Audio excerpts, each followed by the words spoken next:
Sir ये जो recce होती है ये स्पिरिचुअल हीलिंग है या फिर एनर्जी प्रैक्टिस है?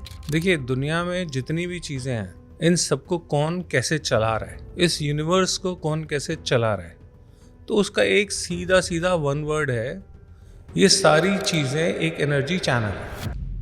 हमारे यहाँ जितने भी तीज त्योहार फेस्टिवल्स हैं, सब में सिर्फ और सिर्फ एनर्जी मैनेजमेंट का ही रोल है। आप कितने भी हमारे फेस्टिवल्स उठा के देख लीजिए, आप होली का त्यौहार देख लीजिए, एनर्जी मैनेजमेंट सिस्टम है। आप महाशिवरात्रि देख लीजिए, एनर्जी मैनेजमेंट सिस्टम है। तो रंगों की अपनी एनर्जी होती है, सारा खेल ही एनर्जी का है। आप ड्राइव करते हो, आप रेड कलर की टी शर्ट पहन के ड्राइव करने लग जाओ, आप नॉर्मल 50 पे गाड़ी चलाते हो, उस दिन आपसे 60 पे चलेगी। परमात्मा किसी रिलीजन का नहीं है, एग्जैक्टली वो सबका है, ठीक है। सब अल्टीमेटली किसी भी नाम से उसको याद करें, लेकिन सब धर्म आखिरी में यही बोलते हैं कि ईश्वर एक ही है।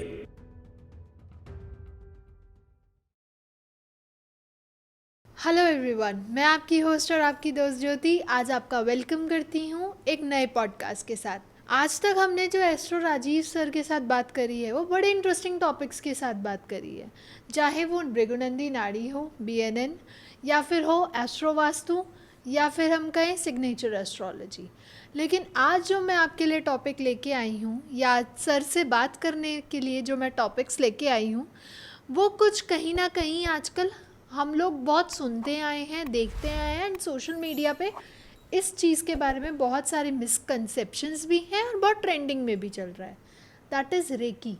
कि रेकी क्या होता है, कैसे होता है, ये एक स्पिरिचुअल हीलिंग है या फिर सिर्फ जस्ट एक एनर्जी हीलिंग है।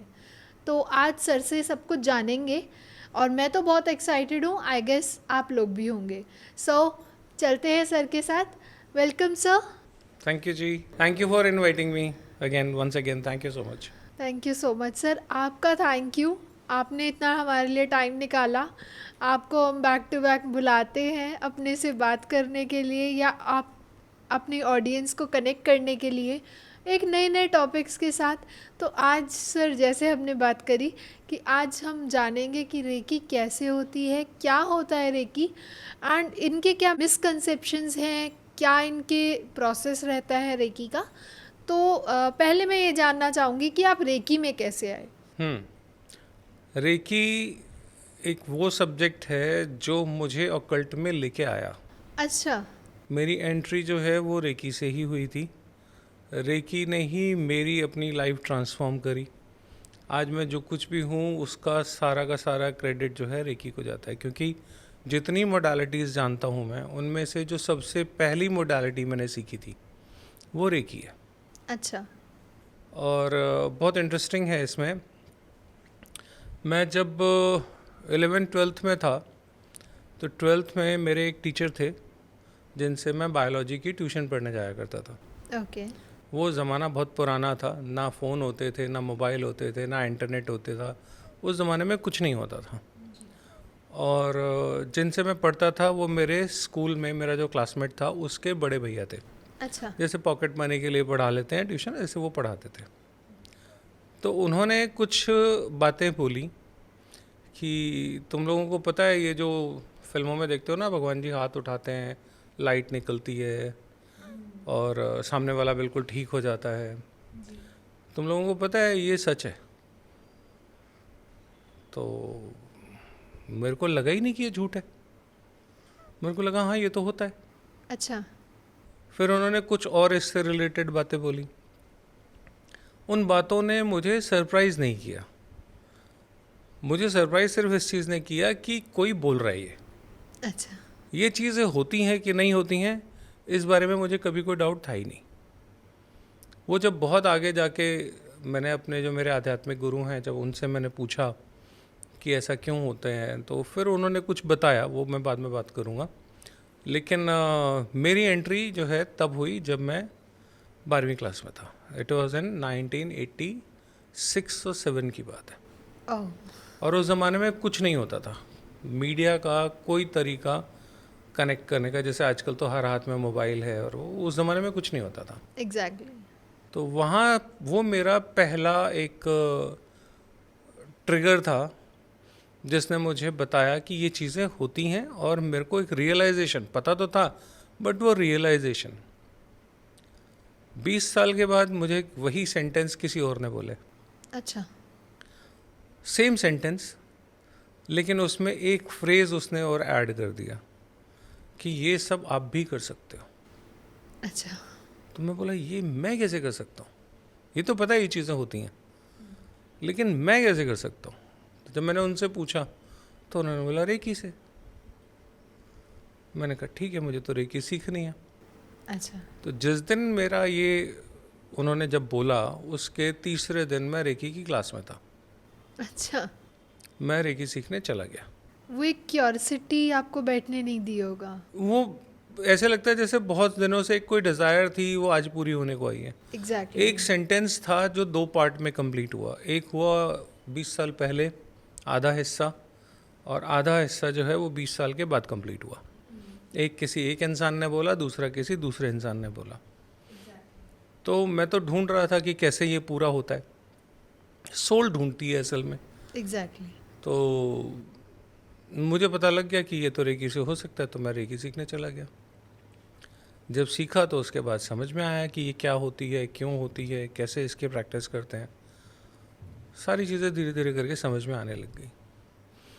ये आपका past life Karma already connect होता है। आप ऐसा नहीं है कि रेकी इस जन्म में जाओगे और आप अपने आप सीख लोगे। ये हर एक के नसीब की चीज़ नहीं है। बहुतों को पता होगा रेकी के बारे में, लेकिन बहुत से में ज़्यादातर लोग जिनको पता है उसमें से 10-15% लोग ही सीख पाते हैं। अच्छा। और उसमें से 1-2% लोग ही हैं जो उसको सीरियसली फॉलो कर पाते हैं। ज़्यादातर लोग रेकी को सीखने के बाद भी फॉलो नहीं कर पाते। शुरू शुरू में 6 महीने साल थोड़ा इंटरेस्ट रहता है नई नई चीज़ जब आप सीखते हो तो, लेकिन ये नसीब की चीज़ है। आपके नसीब में अगर है आपको रेकी तभी मिलेगी। अगर आपके नसीब में नहीं है तो रेकी आपके घर में कोई करता होगा, आपको तब भी नहीं मिलेगी। यहाँ तक है। ये आपके पिछले जन्म के साधनाओं से कनेक्ट होती हुई विद्या है।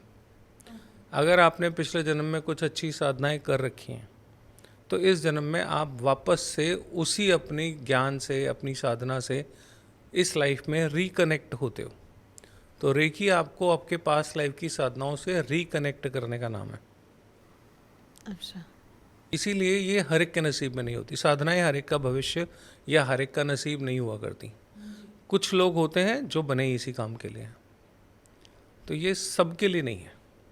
इसीलिए रेकी की बहुत ज़्यादा मार्केटिंग करना या बहुत ज़्यादा लोगों को पुश करना असल में रेकी में वर्जित है।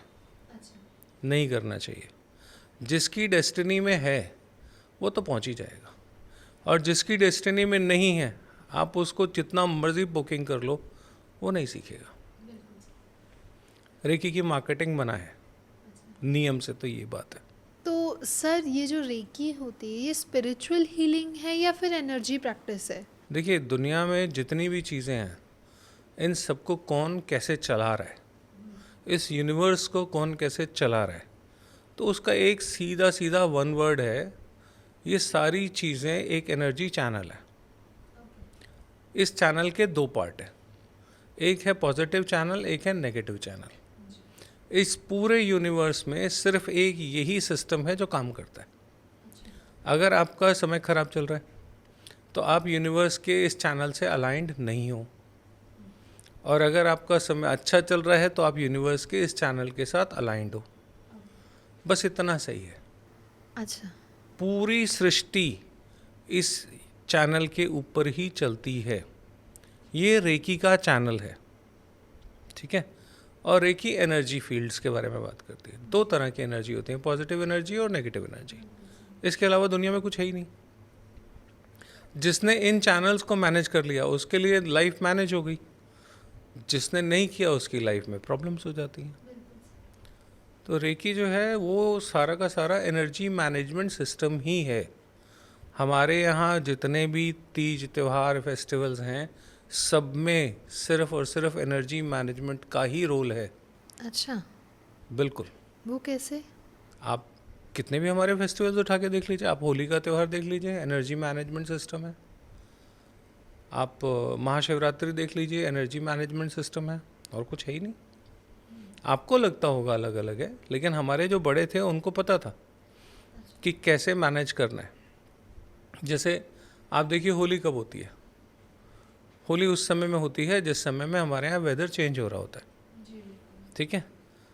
वेदर चेंज के समय में नेचर में सबसे ज़्यादा बैड बैक्टीरियाज पैदा होते हैं, वायरसेस पैदा होते हैं, जिसकी वजह से बीमारियाँ फैलती हैं, ठीक है। बीमारी फैलती है तो आपका ऑरा वीक हो जाता है। जब भी वेदर के हिसाब से ही है ना सारा, वेदर जब ख़राब है तो आपका ऑरा वीक हो जाता है, और उस समय में जो भी बैक्टीरियाज हैं, जो भी वायरसेस हैं, वो बॉडी पे इफेक्ट कर जाते हैं, ठीक है। ऑरा वीक है तो ऑरा स्ट्रॉन्ग करने का तरीका क्या है? ऑरा स्ट्रॉन्ग करने का एक ही तरीका है, खुल के गले मिलिए। अच्छा। जब आप गले मिलते हो तो एनर्जीज एक दूसरे से एक्सचेंज होती हैं, ठीक है। जो आदमी आपको अच्छा नहीं लगता, आप उससे गले नहीं मिलना चाहोगे, क्यों? आप उसको पास नहीं आने देना चाहोगे, क्यों? क्योंकि आपकी एनर्जी और उसकी एनर्जी अलग अलग है, ठीक है। होली में क्या करते हो आप? एक दूसरे को रंग लगाते हो, गुलाल लगाते हो, और उस दिन क्या बोलते हो? बुरा ना मानो, होली है। तो मतलब अपने जो ग्रजेस हैं, जो आपकी ब्लॉकेजेस हैं, आपके अंदर जो नेगेटिविटी है, एक दिन के लिए भूल जाओ, दुश्मन को भी गले लगाओ, ठीक है। तो उस दिन क्या करते हैं आप? अपनी नेगेटिविटी पे विक्ट्री पा लेते हो जी। ठीक है। अब जब आप मिलोगे तो एनर्जी एक्सचेंज तो होना ही होना है, ये तो डिफ़ॉल्ट सिस्टम है, अपने आप होगा ही होगा, ठीक। आपने किसी को गले मिला, उसकी एनर्जी आप में और आपकी एनर्जी उसमें एक्सचेंज थोड़ी बहुत तो होगी, जितनी भी हो, ठीक है ना। तो जो एनर्जी का एक सिस्टम है पानी की तरह, जहाँ ज़्यादा होती है वहाँ से कम की तरह बहती है, ठीक है। मान लीजिए जिससे मैंने गले मिला, उसकी एनर्जी एक किसी चीज़ की कम है और मेरी ज़्यादा है, तो वो अपने आप उधर चली जाएगी, बैलेंस आउट हो जाएगी, ठीक है। इसीलिए जो आपके बहुत अपने होते हैं, आप उनसे गले मिलते हो ना, आपकी तकलीफ़ दूर हो जाती है। होता कुछ नहीं, बदलता कुछ नहीं, लेकिन यू फील बेटर, है ना। वो क्यों होता है? वो फील गुड क्यों आता है? क्योंकि आप लो फील कर रहे थे, आपने किसी को गले लगा लिया, ठीक है। जैसे एक एग्जांपल है इसका, दादा पोते, ठीक है। दादाजी को अपने पोते के साथ खेलने में बड़ा मज़ा आता है, सारे को, है ना। क्यों होता है ऐसा? क्योंकि बच्चा जो है उसकी बढ़ती एनर्जी है, और जो दादाजी हैं उनकी बुझती एनर्जी है ना। तो दादाजी जब बच्चे के साथ खेलते हैं तो अपने आप को एनर्जेटिक फील करते हैं, क्योंकि बढ़ती हुई एनर्जी से उन्होंने अपने को थोड़ी देर के लिए जोड़ लिया, कनेक्ट कर लिया। एनर्जी एक्सचेंज होगा ही होगा, बाय डिफ़ॉल्ट होगा। तो दादाजी को बच्चे के साथ खेलने में ज़्यादा मज़ा आता है, क्योंकि दादाजी की लो एनर्जी है और बच्चे की हायर एनर्जी है, और हायर होती हुई एनर्जी है। बच्चा बढ़ता है, उसकी बढ़ती हुई एनर्जी है ना। तो जहाँ पे भी लो एनर्जी होती है और जहाँ पे भी हाई एनर्जी होती है, उसमें हाई से लो की तरफ वो जाती जाती है। तो जब आप डिप्रेस फील करते हो, आप किसी अपने को ढूंढते हो, है ना। जब आप उसके साथ गले लगते हो तो आपका डिप्रेशन दूर हो जाता है। सही बात। क्यों हो जाता है? क्योंकि उसने आपको तसल्ली देनी है, ये आपका अपना है ना, वो आपको तसल्ली देगा, स्टेबिलिटी देगा, शांत करेगा। गले लगते ही वो एनर्जी अपने आप ट्रांसफ़र हो जाती है, यू फील बेटर, ठीक है।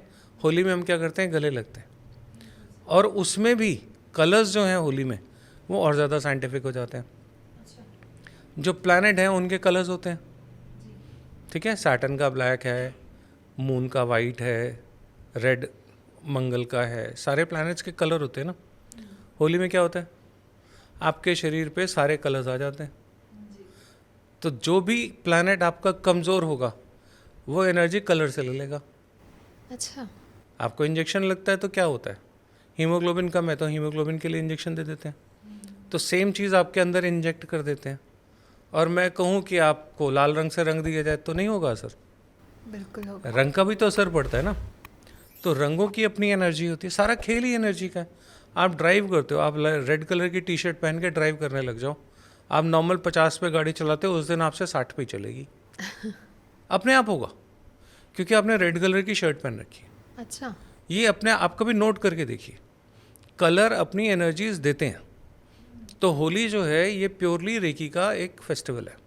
जिस समय में यूनिवर्स की एनर्जी बीमारियां दे रही होती है, लो दे रही होती है, उस समय में लोगों से गले मिलने को, पुराने बैर भूलने को, कलर्स लगा के एनर्जी को बैलेंस करने को आपको बोला जाता है। अच्छा। इन एनर्जीज के चैनल होते हैं, ठीक है। जैसे आप वास्तु में हम लोग क्या करते हैं, एनर्जी को देखते हैं ना, नॉर्थ से साउथ की तरफ एनर्जी का फ्लो होता है, तो कंपास आपको नॉर्थ साउथ एक्सेस बता देते हैं।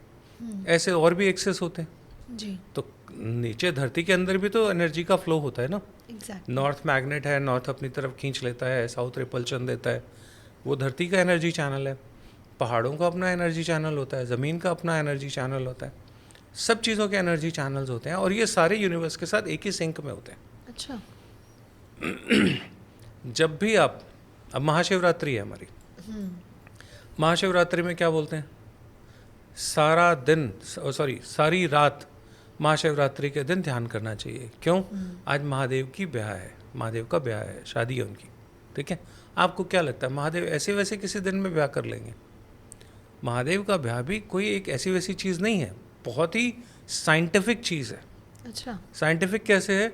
उस दिन जितने एनर्जी के चैनल्स होते हैं, जिस दिन महाशिवरात्रि होती है, हर महीने वाली नहीं, जो महाशिवरात्रि है, महाशिवरात्रि जो होती है उस दिन जो धरती के एनर्जी चैनल्स हैं वो वर्टिकल हो जाते हैं। अच्छा। ऊपर की तरफ अपलिफ्टमेंट होती है। तो महाशिवरात्रि के दिन जो लोग साधना करते हैं, ध्यान करते हैं, उस दिन उसके रिजल्ट 100 गुना होते हैं। ओह। इसलिए क्योंकि वो एनर्जी नीचे से ऊपर की तरफ बढ़ती हुई होती है। नहीं तो क्या होता है, कोई लेफ्ट जा रही है, कोई राइट जा रही है, कोई आगे जा रही है, कोई पीछे जा रही है, तो आपको सारों को मैनेज करना है। शिवरात्रि वाले दिन वो ऊपर ही जाती है। और हमारे जीवन का उद्देश्य क्या है? हमारे जीवन का उद्देश्य ये है कि हम भी अपने जिस लेवल पे हैं उससे अच्छे लेवल पे पहुँचे। बिल्कुल सही। हम सब यही चाहते हैं। तो ये सारा सिस्टम बॉडी के अंदर है, यही सारा सिस्टम यूनिवर्स के अंदर है। यथा ब्रह्मांडे तथा पिंडे, जैसा ब्रह्मांड है वैसा पिंड है, ठीक है। तो हम सब क्या चाहते हैं, हम भी ग्रो करें, हमारी सोल है वो भी ग्रो करे। तो हम लोगों के यहाँ एक लाइन अक्सर बोली जाती है, क्या बोलते हैं, आत्मा का परमात्मा से मिलन, ठीक है। आप एक आत्मा हो, ऊपर बैठा है जो वो परमात्मा है, हम क्या बोलते हैं, आत्मा का परमात्मा से मिलन। ये रिलीजियस नहीं है, ये स्पिरिचुअल वर्ड है, ये स्पिरिचुअल सेंटेंस है। जब हम कहते हैं आत्मा का परमात्मा से मिलन, तो आत्मा भी हम हैं, परमात्मा भी हमारे अंदर ही है, ठीक है। सभी कहते हैं ना परमात्मा हमारे अंदर ही है। आत्मा का स्थान क्या है? मूलाधार, ठीक है। और परमात्मा का स्थान है ब्रह्मरंध्र। आत्मा से परमात्मा का मिलन मतलब मूलाधार से ब्रह्मरंध्र तक की यात्रा, यही है, यही जर्नी है। हमारे कई जन्म लग जाते हैं इन एनर्जीज़ को ऊपर उठाने में, और इसी को उठाने के चक्कर में हम दुनिया में आते हैं, अपने कर्म करते हैं, कर्म भुगतते हैं, अपने आप को थोड़ा और इम्प्रूव करते हैं। तो जैसे जैसे आप इम्प्रूव होते जाते हो वैसे वैसे आप ईश्वर के और नज़दीक होते जाते हो। ईश्वर के जितना जितना नज़दीक होते जाओगे, you will be a more purified human being, आप उतना अच्छे इंसान हो जाते हो, है ना। ईश्वर के नज़दीक जाओगे तो ईश्वर जैसे होने की कोशिश में लगे हो ना, इसका मतलब। तो जैसे जैसे आप ईश्वर जैसे होने के रास्ते में चलते हो वैसे वैसे रेकी आपको और अपलिफ्टमेंट देती जाती है। तो सारा खेल जो है वो इसी एनर्जी का है। हमारे जो 7 चक्रास हैं उन्हीं पे बेस्ड सारा रेकी का सिस्टम है। तो सर ये जो रेकी है ये कोई बिलीफ सिस्टम है, लाइक कोई रिलीजियस पर्सन से है, या कोई भी उसको लाइक किसी पर्टिकुलर रिलीजन के लिए ही बना है, या फिर कोई भी उसको एक्सेस कर सकता है, लाइक कोई भी सीख सकता है उसको? देखिए, इसका पहली बात तो रिलीजन से कोई लेना देना है ही नहीं। अच्छा। परमात्मा किसी रिलीजन का नहीं है, वो सबका है, ठीक है। सब अल्टीमेटली किसी भी नाम से उसको याद करें, लेकिन सब धर्म आखिरी में यही बोलते हैं कि ईश्वर एक ही है, ठीक है, अलग अलग नहीं है। तो रेकी जो है ये स्पिरिचुअलिटी है, ये रिलीजन नहीं है, इसका किसी रिलीजन से कोई वास्ता नहीं है। स्पिरिचुअलिटी वहाँ शुरू होती है जहाँ रिलीजन ख़त्म होता है। रिलीजन है तो रिलीजन है, उसमें स्पिरिचुअलिटी नहीं है जी। जब आप स्पिरिचुअल हो जाते हो तो रिलीजन छूट जाना चाहिए, ठीक है। ये लोगों को कुछ बात समझ में आएगी नहीं, मुझे पता है, लेकिन थोड़ा सा कॉम्प्लिकेटेड है। रिलीजन के ख़त्म होने के बाद ही स्पिरिचुअलिटी शुरू होती है। जब तक रिलीजन साथ चलेगा स्पिरिचुअल नहीं हो सकते आप। मेरे पास बहुत से ऐसे बच्चे आते हैं जो कहते हैं जी पूजा पाठ हम बहुत करते हैं, वी आर वेरी स्पिरिचुअल। मैं ये तो दोनों कॉन्ट्रडिक्शन हो गई। अगर आप पूजा पाठ करते हो और पूजा पाठ को स्पिरिचुअलिटी से जोड़ रहे हो तो पूजा पाठ तो रिलीजन है ना। आपका अपना धर्म है, किसी और का कोई और धर्म है, वो अपने हिसाब से पूजा पाठ करता है, आप अपने हिसाब से पूजा पाठ करते हो। पूजा पाठ जो है वो रिचुअल्स है, एग्जीक्यूशन का पार्ट है, कुछ करते हो आप, है ना। अपने ईश्वर को याद करने का अपना अपना सब धर्मों का तरीका है, लेकिन इस तरीके से आगे ही वो है, इन तरीकों में वो फंसा नहीं। ठीक है, तो अध्यात्म अलग है, धर्म अलग है। जहाँ धर्म खत्म होता है, जहाँ रिलीजन खत्म होता है, आध्यात्मिक यात्रा वहाँ से शुरू होती है। इसलिए ये आध्यात्मिक टॉपिक है हमारा रेकी, इसलिए ये कोई भी रिलीजन का कर सकता है। इसके ऊपर कोई रिलीजन का कोई बार किसी का नहीं है। हम किसी को नहीं कहते कि तुम महादेव को पूजो, तुम दुर्गा जी को पूजो, तुम अल्लाह को पूजो, तुम जीसस मैरी को पूजो। हम नहीं कहते किसी को ये। आपका जो भी रिलीजन है, आप उसी रिलीजन के थ्रू इस ईश्वर को कनेक्ट कीजिए या उस डिवाइन सपोर्ट को कनेक्ट कीजिए। हम आपके रिलीजन में कोई इंटरफेयर नहीं करते। आप क्रिश्चियन हो, आप क्रिश्चियनिटी के हिसाब से अपना फॉलो कीजिए। आप इस्लाम को मानने वाले हैं, आप इस्लाम को मानिए। आप हिंदू हैं, हिंदू को मानिए। हमारा रिलीजन से कोई लेना देना नहीं। ओके, तो जैसे कि सर आप रेकी मास्टर भी हैं, तो आपने इतने सारे अपने आसपास ही अपने स्टूडेंट के अंदर ही इतने एक्सपीरियंस देखे होंगे, तो आप कुछ एक्सपीरियंस बताइए कि हाँ आपने कैसे लोगों की लाइफ ट्रांसफॉर्म होते हुए देखी है। रेकी अगर आप सीख रहे हो तो 21 दिन के अंदर आपकी ज़िंदगी बदलना शुरू हो जाती है। अच्छा। 3 हफ्ते की प्रैक्टिस है। 3 हफ्ते के बाद आपकी लाइफ अपने आप बदलना शुरू हो जाती है। बल्कि 3 हफ्ते के अंदर अंदर आपको अपनी लाइफ में, अपनी बॉडी में, अपने माइंडसेट में बहुत सारे चेंजेस रियलाइज़ होंगे। अच्छा। पहले 21 दिनों के अंदर अंदर। पहले 21 दिनों में आपके जितने अच्छा चाहने वाले हैं वो आपके पास आ जाएंगे। जो आपका बुरा चाहने वाले हैं वो अपने आप आपसे दूर हो जाएंगे। सबसे पहला इफेक्ट तो ये होता है। ऑटोमेटिकली अगर कोई आदमी आपका बुरा करना चाह रहा है वो आपसे दूर हो जाएगा, वो आपके पास तक पहुंच नहीं पाएगा। और जो रिश्ते आपके अच्छे हैं, कई बार होता है अच्छे रिश्ते भी खराब हो जाते हैं किसी वजह में। अगर कोई रिश्ता आपका अच्छा है और छूट गया है, वो रिश्ता आपसे वापस से जुड़ जाएगा। आपके अच्छे लोग, आपके वेल विशर सब आपके साथ जुड़ जाएंगे। आपके साथ बुरा सोचने करने देखने वाले वो सब आपसे दूर हो जाएंगे। और ये पहले 21 दिनों में हो जाता है। बहुत से लोगों को इन 21 दिनों में बॉडी में भी बहुत सारे चेंजेस देखने को मिलते हैं। यहाँ तक कि पहले 21 दिनों में अगर आपकी बॉडी के अंदर बहुत ज़्यादा नेगेटिविटी है तो वो नेगेटिविटी आपकी बॉडी से रिलीज़ हो जाएगी। टॉक्सिन्स होते हैं ना हमारी बॉडी में, वो रिलीज़ हो जाएंगे। अब रिलीज़ होने के लिए क्या क्या है? रिलीज़ होने के लिए हमारी बॉडी में 9 होल्स होते हैं। ठीक है, इन्हीं से निकलेगा जो कुछ निकलेगा। तो आपको पहले 21 दिनों में हो सकता है आपको रोना बहुत आए, आपको पसीना बहुत आए, स्वेटिंग ज़्यादा हो। ठीक है, आपको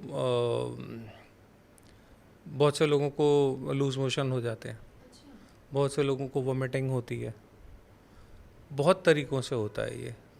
कुछ लोगों के तो कान से मैल भी ज़्यादा निकलने लग जाता है, यहाँ तक होता है। क्योंकि कान भी आपकी ब्रेन की जो सिस्टम है उसका एग्जॉस्ट है। ब्रेन का जो वेस्टेज होता है वो कान की मैल वैक्स बन के आपके कानों से निकलता है, तो बॉडी का एक वो भी एग्जॉस्ट है। तो 21 दिनों में बहुत से लोगों को इस तरह के सिम्टम्स डेवलप होते हैं। किसी किसी को रेयर केस में लूज़ मोशन और वोमिटिंग तक हो जाता है। अगर किसी को लूज़ मोशन वोमिटिंग हो रहा है तो इसका मतलब ये है कि उनके अंदर बहुत ज़्यादा नेगेटिविटी थी जो रिलीज़ हो गई। लेकिन ये होगा तो एक आध दिन ही होगा, एक बार या 2 बार ही होगा, इससे ज़्यादा नहीं होता। अगर इससे ज़्यादा है तो डॉक्टर के पास जाइए। आपने पहली प्रिकॉशंस भी बता दी। हाँ, ज़रूरी है ना। बिल्कुल। आप सीखो कहीं से, वो एक अलग बात है, लेकिन ये चीज़ें समझनी ज़रूरी हैं। बिल्कुल सही। सर जैसे कि आप एक एस्ट्रोलॉजर भी हैं, तो जो आपका रेकी है, रेकी हीलिंग में आप एस्ट्रोलॉजी का भी इन्वॉल्वमेंट होता है? लाइक क्या 9 प्लैनेट्स हम अपनी रेकी हीलिंग से उसको भी मैनेज कर सकते हैं, अलाइन कर सकते हैं? देखिए, सारा सिस्टम मैंने आपको बताया ये एनर्जी का ही सिस्टम है। जी। प्लैनेट भी एनर्जी ही है। ओह। प्लैनेट कुछ और नहीं है। प्लैनेट तो हज़ारों किलोमीटर दूर है, आपके पास आते हैं। कैसे आते हैं? अपनी एनर्जी के थ्रू ही आते हैं ना। आपको सूरज की रोशनी लगती है, कैसे लगती है? उसकी हीट आपको लगती है ना जब आप बाहर जाते हो तो। एग्जैक्टली। तो वो कैसे लगती है आपको? एनर्जी के थ्रू ही लगती है ना। गर्म एनर्जी होती है तो आपको गर्म लगता है, ठंडी एनर्जी होती है तो आपको ठंडा लगता है। तो जितनी भी एनर्जीज हैं ये प्लैनेट्स की एनर्जी होती हैं। हमारे जितने भी 9 प्लैनेट्स हैं, 7 ही होते हैं वैसे, राहु केतु प्लैनेट नहीं होते, शैडो प्लैनेट। शैडो प्लैनेट्स हैं। तो सातों प्लैनेट की एनर्जी वाया सन इंसान के बॉडी में आती है। ठीक है, वो सारी प्लैनेट्स की ही एनर्जी और कुछ नहीं है। हमारे तो देवी देवता भी जो हैं ये सब भी एनर्जी फील्ड्स के बारे में बात करते हैं। ये सारे एनर्जी फील्ड्स ही हैं। मैं आपको अभी माँ दुर्गा के रूप को एनर्जी फील्ड्स के तरीके से डिस्क्राइब करूँगा। बात पूरी कर लूँ अपनी पहले, फिर आपको समझ में आएगा कि कैसे ये एनर्जी फील्ड डिज़ाइन किए गए। अच्छा। ये सारा खेल ही एनर्जी मैनेजमेंट का है। वो सारे जो सातों प्लैनेट्स हैं स्पेस में, वो सन के वाया, सन की रोशनी से आपको अपनी एनर्जी देते हैं। अब आप कहोगे सन के थ्रू कैसे देते हैं? तो सारे प्लैनेट्स के कलर्स हैं। बिल्कुल सही। ठीक है, आपने देखा होगा बारिशों में रेनबो बनता है, इंद्रधनुष, कभी देखा होगा ज़रूर, है ना? तो वो जो इंद्रधनुष में 7 कलर्स आते हैं वेबग्योर वाले, वो कहाँ से आते हैं? वो उन्हीं प्लैनेट्स के हैं। बाकी सारे प्लैनेट्स वाया सन अपनी एनर्जी ह्यूमन बींग्स को या नीचे धरती पे जितने भी लोग हैं उनको देते हैं। पेड़ पौधे, जानवर, पशु पक्षी सबको देते हैं। ठीक है, वो एनर्जी आपकी बॉडी में भी पड़ती है। जी। वो एनर्जी जैसे ही आपकी बॉडी में पड़ती है वो आपकी बॉडी में 7 अलग अलग जगहों पे स्टोर हो जाती है। ओके। एनर्जी है ना, तो एनर्जी को कहीं ना कहीं स्टोर होना होगा, तो वो 7 जगहों पे स्टोर हो जाती है। तो वो 7 सेल्स हैं आपके अंदर। जैसे बैटरी होती है ना, बैटरी में सेल्स होते हैं, ऐसे आपके अंदर भी 7 सेल्स हैं। वो सेलों में बैटरी जमा हो जाती है, एनर्जी जमा हो जाती है। चक्रास बोलते हैं। यस, ये 7 चक्रास हैं। ये 7 चक्रास जो हैं, आपको लगता है चक्र अलग हैं, प्लैनेट अलग हैं। नहीं, अलग अलग नहीं है भाई, सब एक ही हैं। ये सब इंटरकनेक्ट, सब इंटरकनेक्टेड है। आपका मूलाधार जो है ये शनि है। ठीक है, सैक्रल चक्र है वो वीनस है। मणिपुरा चक्र जो है वो जुपिटर है। हार्ट चक्र जो है वो मार्स और सन है। तो ये हमारे जो चक्रास हैं ये प्लैनेट्स ही हैं। अच्छा। तो जब आप रेकी करते हो तो असल में तो आपके चक्रास ठीक हो रहे हैं, चक्रा से प्लैनेट ठीक हो रहे हैं, तो लाइफ तो अपने आप ठीक हो जाएगी ना। ये तो सब इंटरकनेक्टेड है, तो इसमें अलग अलग तो कुछ है ही नहीं। तो जो लोग रेकी करते हैं उनको बाकी चीज़ों की ज़रूरत नहीं पड़ती। Reiki is the most powerful tool. लेकिन इसकी प्रॉब्लम एक है, ये उन लोगों के काम आती है जो इस पे विश्वास रखते हैं। अच्छा। रेकी के बारे में मैं एक लाइन हमेशा बोलता हूँ, you can put it like a tag line also, it is to trust not to test. इसको टेस्ट नहीं किया जा सकता। इट इज़ जस्ट लाइक आपके माता पिता आपको कितना चाहते हैं, आप टेस्ट करना चाहोगे क्या? आप भगवान को कितना मानते हो, टेस्ट करना चाहोगे क्या? और आपके टेस्ट से उनको क्या मतलब? कुछ भी नहीं। अगर मैं ये कहूँ कि भगवान जी आप भगवान को मानते हो? बिल्कुल मैं नहीं मानता, मान लीजिए, तो मेरे ना मानने और आपके मानने से भगवान को कोई फ़र्क पड़ता है? अगर किसी को फ़र्क पड़ेगा तो किसको पड़ेगा? मुझे पड़ेगा, आपको पड़ेगा। अगर आप मानते हो तो you will get some support, और मैं नहीं मानता तो I will not get that support. मुझे वो सपोर्ट नहीं मिलेगा, चाहे वो मॉरल हो, चाहे वो इमोशनल हो, चाहे वो स्पिरिचुअल हो। तो जिसने माना उसको मिला, जिसने नहीं माना उसको नहीं मिला। तो जो नहीं मानते उनको ये नहीं मिलती। इसी पे एक क्वेश्चन मैं आपसे बोलना चाहूँगी, या एक मेरी दरख्वास्त है आपसे, कि कुछ लोग रेकी को सुपरस्टिशन मानते हैं कि ये कुछ नहीं होता, बस अफवाह है या कुछ भी सुपरस्टिशन। नहीं, वो तो खैर लोग भगवान को भी ऐसे ही बोलते हैं, वो कोई बात नहीं है। तो आप उनको ऐसा क्या मैसेज देना चाहेंगे? नहीं, मेरे को देखिए, एक चीज़ समझ लीजिए, जो नहीं मानता उसको मनाने की कोशिश मत कीजिए। वो काम ही नहीं करेगा। आप किसी के अंदर आस्था डाल नहीं सकते, आप किसी के अंदर बिलीफ सिस्टम डेवलप नहीं कर सकते। बिल्कुल सही। आप जिस दिन उसका दिन आएगा ना, वो अपने आप पहुंच जाएगा। फिर वो भगवान के सामने जाके खड़े होके यही बोले, आज तो खुश बहुत हो गए तुम अमिताभ बच्चन की तरह। ठीक है ना, आज तक मैं तुम्हारे पास नहीं आया लेकिन देख लो मैं आज आ गया। अरे भाई, जिस दिन तुम्हारे को ज़रूरत पड़ेगी तुम आ ही जाओगे। तो रेकी में किसी को कन्विंस करने की ज़रूरत नहीं है, मैं तो बिल्कुल नहीं करता। आपकी ज़िंदगी में रेकी आनी है तो आएगी, नहीं आनी है तो कोई कितना ही कन्विंस कर ले नहीं आएगी, और आ भी गई तो आपके काम नहीं आएगी। मैं इसीलिए कह रहा हूँ रेकी वो चीज़ है जिस पे भरोसा करोगे तो मिलती है, भरोसा नहीं करोगे तो नहीं मिलती, इसीलिए इसको टेस्ट नहीं किया जा सकता। बिल्कुल सही। ठीक है, अभी आप पॉडकास्ट शुरू होने से पहले मुझे बोल रहे थे कि सर इसका कोई लाइव डेमो करके दिखाना। इसका डेमो हो नहीं सकता। अब मैं यहाँ पे कोई कप प्लेट हिला के तो दिखा नहीं सकता कि सामने कप पड़ा हुआ है, देखो मैं ऐसे रेकी करूँगा और ये हिलने लग जाएगा, पॉसिबल नहीं है ना। अब मैं मान लीजिए रेकी करता हूँ, आपके ऊपर कर रहा हूँ, मैं अभी अभी यहीं पे बैठे बैठे आपको रेकी भेज के आपकी स्कैनिंग कर सकता हूँ कि आपकी बॉडी में कहाँ पे क्या दिक्कत है। आपको फील होगा कि वहाँ पे कोई हाथ लगा रहा है और आपको लग रहा है कि कुछ हो रहा है। अच्छा, is it possible? Yes, x-ray, MRI, ECG सब हो जाता है इसमें। लेकिन अब मैं बता रहा हूँ और आप कह रहे हो हाँ हो रहा है हो रहा है। कुछ लोग कहेंगे ये ओरिजिनल है, कुछ लोग कहेंगे होता है, कुछ कहेंगे स्क्रिप्टेड है ना। तो इसका डेमो नहीं हो सकता। एग्जैक्टली। इसीलिए मैंने आपको मना किया कि डेमो वाला पार्ट आप मत रखना। लेकिन फिर मैंने कहा चलो मैं दूसरे तरीके से इसको एक्सप्लेन भी कर देता हूँ बातचीत में। इसका डेमो नहीं हो सकता। मेरी हीलिंग कर दो जी, कुछ फ़र्क पड़ेगा तो हम आ जाएंगे, मत आओ मत आओ, ये तुम्हारे लिए नहीं है। बाकी सारे सब्जेक्ट्स में मैं बोलता हूँ आ जाओ, मेरे से सीखो, मेरे से करो, ये करो वो करो। मार्केटिंग सारी दुनिया करती है तो मैं भी करता हूँ, रेकी के लिए नहीं। जिस दिन आपके नसीब में होगी आपको मिलेगी उसी दिन। अगर आपके नसीब में नहीं है, आप मेरे पास क्या, आप भगवान के घर भी जाओगे ना, वहाँ से भी खाली हाथी वापस आओगे, वो भी नहीं देगा आपको, क्योंकि आपको मिलनी नहीं ना। क्यों नहीं मिलनी? क्योंकि अभी आपने अपने कर्म भुगतने। मिल जाएगी तो आपके कर्मों का भुगतान हो जाएगा, आसानी हो जाएगी उसमें कुछ ना कुछ, है ना। लेकिन अभी तो भुगतने हैं तो आपको नहीं मिलेगी। आपको अभी अपने और कर्म भुगतने हैं, इसलिए आप ईश्वर को भी नहीं मानोगे। नहीं नहीं, ईश्वर कुछ नहीं होता, मेरे ही कर्म है। तो सर ये जो रेकी है, रेकी हीलिंग, ये आपके ऑरा और आपके सबकॉन्शियसनेस पे कैसे काम कर?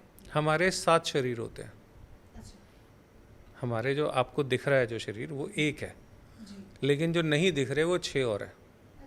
7 शरीर होते हैं। आपको पिन चुभे,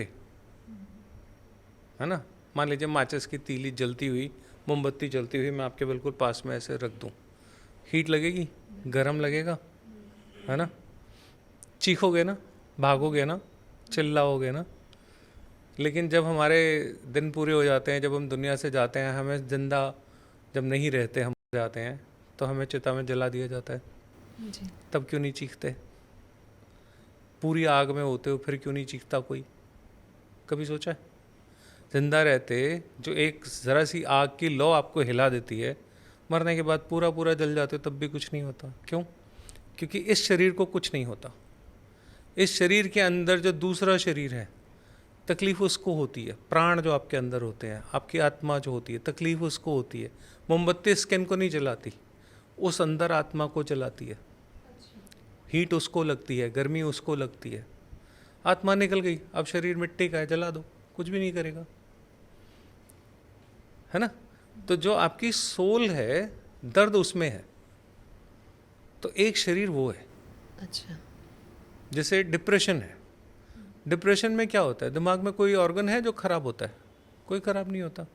आपकी सोच है, अटक गई अटक गई, इसने मेरे साथ बहुत बुरा किया, आपके मन में बैठ गया, आप उदास हो गए, डिप्रेशन में चले गए। मान लीजिए किसी रिश्ते में किसी को धोखा हुआ, लोग डिप्रेशन में चले जाते हैं। क्यों चले जाते हैं? क्योंकि उनका मन टूट जाता है। लेकिन मन नाम का तो कोई ऑर्गन बॉडी में है नहीं। डिप्रेशन क्यों नहीं ठीक होता दवाइयों से? इसीलिए नहीं ठीक होता क्योंकि ऑर्गन होता तो वो ठीक कर लेते, लेकिन ऑर्गन तो है नहीं, वो तो सोच है आपकी। तो एक बॉडी आपकी सोच होती है। अच्छा। ठीक है ना, मेंटल बॉडी जिसको बोलते हैं। तो मेंटल बॉडी डिस्टर्ब है, फिजिकल बॉडी पे क्यों मेहनत कर रहे हो? मेडिकल साइंस जो है वो आपकी सिर्फ फिजिकल बॉडी पे मेहनत कर सकता है दवाइयों से इलाज करके, है ना। लेकिन जो मेंटल बॉडी है उसका इलाज तो उनके पास है नहीं। तो डिप्रेशन इसीलिए दवाइयों से ठीक नहीं होता। वो क्या करते हैं, दवाई दे दे के आपको सुलाए रखते हैं ताकि आप सोचने समझने की ताकत ही खो दो। आपको लगेगा नहीं कि किसी ने मुझे धोखा दिया और आप डिप्रेस हो।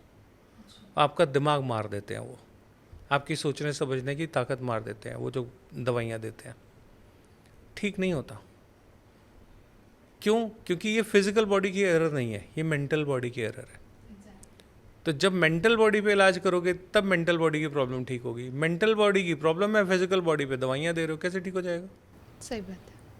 इसीलिए डिप्रेशन का इलाज रेकी में है और कहीं नहीं है। Physical, mental, emotional, spiritual, 4 body तो ये होती हैं जिसके ऊपर हमारा कंट्रोल होता है। 5वीं बॉडी हमारे दुनिया से जाने के बाद शुरू होती है और उसके बाद की 2 तो हमारे दुनिया से जाने के बाद होती हैं, एग्जिस्ट करती हैं। अच्छा। हमारे साथ जो है वो 4 शरीर तो साथ चलते हैं हमारे, फिजिकल, मेंटल, इमोशनल और स्पिरिचुअल। रेकी में हम फिजिकल बॉडी के अलावा बाकी सारी बॉडीज़ की हीलिंग करते हैं। इसीलिए आपके जो पिछले जन्म के बहुत पेनफुल जो इश्यूज़ हैं ये उनको रिजॉल्व कर देती है और बहुत कम समय में करती है, बहुत जल्दी कर देती है। इसलिए इसमें वो प्रॉब्लम ठीक हो जाती हैं जिनका रूट आपको पता भी नहीं होता। डॉक्टर्स आपकी सिर्फ फिजिकल बॉडी को रिपेयर कर सकते हैं और कुछ नहीं कर सकते। वो उनको दिखता वही है ना, MRI ECG ये नहीं का निकल सकता और किसी चीज़ का तो निकल ही नहीं सकता। मेंटल बॉडी का मैं एक्सरे निकालना चाहूँ तो कैसे निकालूंगा बताओ? कुछ भी नहीं निकलेगा। आपकी सोच कैसी है, अच्छे आदमी हो गंदे आदमी हो, मैं सोच को कैसे स्कैन करूँ बताओ? नहीं हो सकता, पॉसिबल ही नहीं। पॉसिबल ही नहीं है। लेकिन क्या हर आदमी ऐसा है? नहीं, कुछ अच्छे लोग हैं, कुछ गंदे लोग हैं, कुछ हमेशा अच्छा ही सोचते हैं, कुछ हमेशा बुरा ही सोचते हैं। आप चलते फिरते किसी को देख के बता सकते हो, या आप ये तो बता सकते हो ये सुंदर है, ये बदसूरत है ना? ड्रेसिंग सेंस इसका अच्छा है, इसका बुरा है। किसकी सोच अच्छी है बुरी आप कभी बता सकते हो? कभी नहीं बता सकते। तो सोच पे कौन काम कौन करेगा? मेरी सोच गंदी है तो मेरे को कौन इलाज करेगा? रेकी से होगा। तो सर हमने ब्लॉक्स के बारे में, इमोशनल वुंड्स के बारे में तो जान लिया। अब मैं अगर बात करूँ फाइनेंशियल वुंड्स की या फाइनेंशियल ब्लॉक्स की या रिलेशनशिप बॉन्ड्स की, तो उसमें रेकी कैसे हेल्प करती है? देखिए, पैसे का एक बड़ा सिंपल सा रूल है, ये पॉजिटिव एनर्जी है। आपके अंदर पॉजिटिविटी नहीं है तो पैसा नहीं आएगा। पैसा तो चोर उचक्कों के पास भी आता है, हम उनकी बात नहीं कर रहे, हम अच्छे इज्जतदार पैसे की बात कर रहे हैं। तो पैसा जब आपके पास आता है तो पॉजिटिविटी की वजह से ही आता है। और मान लीजिए किसी एक दौर में आप नेगेटिविटी में चल रहे हो, आप बहुत बुरे इंसान हो, लेकिन फिर भी आपके पास पैसा आ रहा है, तो ये यकीन मानिए आपका कोई पुराना अच्छा कर्म है जिसकी वजह से आज आपको पैसा मिल रहा है। अच्छा। लेकिन आज आप क्या कर रहे हो? आज आप बुरे काम कर रहे हो, तो एक दिन आएगा जब इस बुरे कर्म का फल भुगतना पड़ेगा।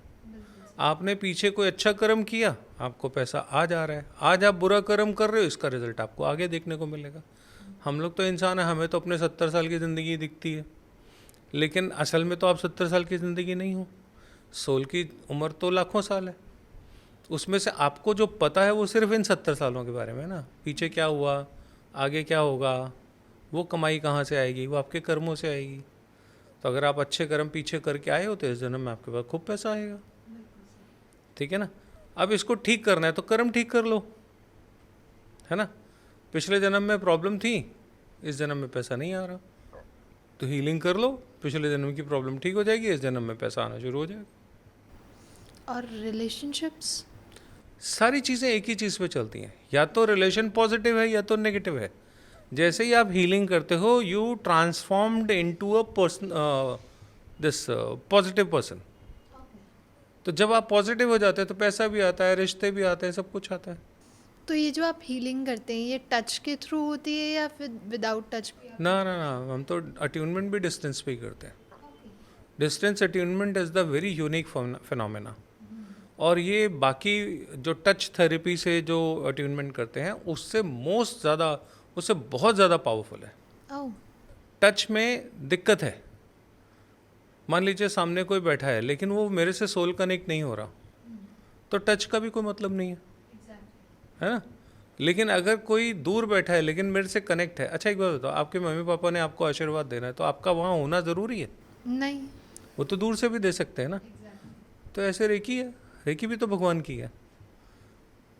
तो आप दूर से बैठे बैठे भी कर सकते हो, आप दूर से बैठे बैठे हीलिंग भी कर सकते हो और दूर से बैठे बैठे अट्यूनमेंट भी कर सकते हो। और distance attunement is the most powerful modern yet authentic ethnic जो हमारा पुराने ज़माने का है उसका तरीका है अट्यूनमेंट का। हाँ, क्योंकि इसके बारे में ज़्यादा लोग अभी बात करते नहीं हैं। डिस्टेंस अट्यूनमेंट तो बहुत लोगों को आती भी नहीं है।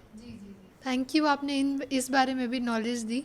मैं आपसे यही पूछने वाली थी लेकिन आपने पहले ही बता दिया। नहीं, इस पे मैं खुद कह रहा हूँ कि इस पे एक पॉडकास्ट और करेंगे क्योंकि इसके बारे में मेरे पे बहुत कुछ है बताने के लिए। रेकी इज़ माई बिल्कुल लाइक सर। फर्स्ट गर्लफ्रेंड जिसको कभी भूला नहीं जा सकता, तो इस पे मैं और ज़्यादा बात करना चाहूँगा। Definitely sir, looking forward to it. Thank you so much. बाकी सर एक डेमो अगर फिर से मैं आपके पास वही आऊँगी कि एक डेमो जाके हमारी ऑडियंस आपसे कनेक्ट हो सके। मैं आप लोगों को एक तरीका बताता हूँ। मेरा एक ऐप है, ठीक है, app.astrorajiv.com पे लॉगिन कीजिए। वहाँ पे आपको एक वेबसाइट मिलेगी, उसमें लॉगिन करके एक योग निद्रा के नाम से एक कोर्स है मेरा। मैं उसको आपके पॉडकास्ट देखने वालों के लिए उसको फ्री कर देता हूँ, ठीक है। अभी उसमें चार्जेस हैं बट मैं अपनी टीम को बोलूँगा आज शाम तक वो उसको, जब तक ये पॉडकास्ट रिलीज़ होगा तब तक हो जाएगा, ठीक है। वहाँ पे जाइए, योग निद्रा वाला वो जो वीडियो है उसको प्ले कीजिए, एक्सपीरियंस कीजिए और फिर मुझे बताइए कि आपका रेकी के लिए एक्सपीरियंस क्या रहा। It will be a magical experience for all of you. आप ऐप में जाके उसको लीजिए, मैं आप लोगों के लिए ये कॉम्प्लीमेंट्री फ्री करता हूँ। थैंक यू ठीक है। सो मच सर। app.astrorajiv.com इस पे जाइए और फ्री कंटेंट में एंजॉय कीजिए। So thank you so much sir. जितने भी लोग मेरे व्यूअर्स हैं जो हमें देखते हैं, जो हमें देख रहे हैं, तो उनके लिए ये सेशन आप लोगों के लिए फ्री है। जो भी आप कमेंट, कोई क्वेश्चन हो, कोई आपके एक्सपीरियंस हो, जब आप उस चीज़ को एक्सपीरियंस करेंगे ऐप पे जाके, आप अपने व्यूज़, अपने जो एक्सपीरियंस है उसको यहाँ कमेंट सेक्शन में शेयर करिएगा। एंड हम जब भी नेक्स्ट वीडियो सर के साथ लाएंगे तो वो ज़रूर उस बारे में हम बात करेंगे। Thank you so much. Thank you sir, आपने you जी। इतना ज़्यादा फिनोमिनल हमें एक कंसेप्ट बताया रेकी का, एक अलग ही लेवल पे ले गए आप हमें। तो thank you so much. Thank and you। ऐसे ही हम और भी पॉडकास्ट करते रहेंगे। ज़रूर ज़रूर। Thank you so. Thank you. Thank you.